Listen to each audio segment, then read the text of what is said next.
What's up, Book Nerd fam? So I finished another book, and this one is called Cursed Daughters.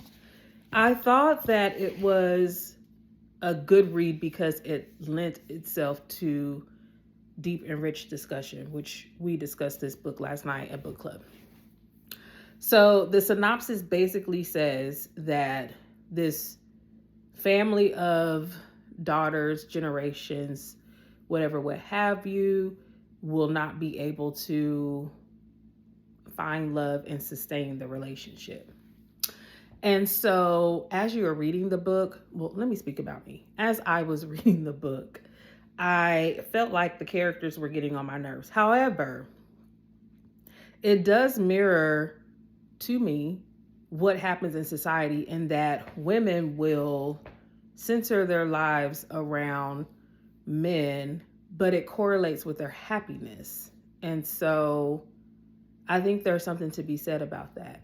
I just, in reading this book, was thinking about some of the comments that I get in my personal life about not being married, not having children, blah, blah, blah.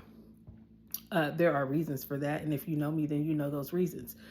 However, when people ask me questions about that, I always say that I don't feel like I've been slighted by life.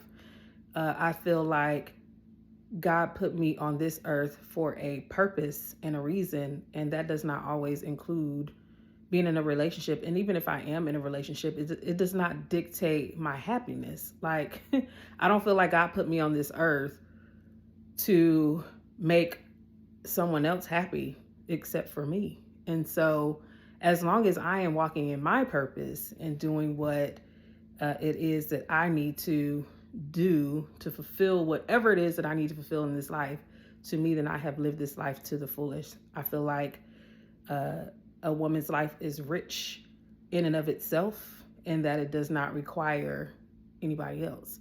So that was one of the things that I took from the book, as far as how the women live their lives and how they just navigated their everyday, specifically based on this curse, and centering their lives around men. So if you've read the book, let me know your thoughts. There were other thoughts, of course, from the different folks in the book group that were equally as deep and rich. And I just enjoyed the conversation last night. And I enjoyed the author bringing all of these themes to the forefront in which people can speak on them. So this sounds like your jelly and your jam. Check it out, and I'll talk to y'all soon.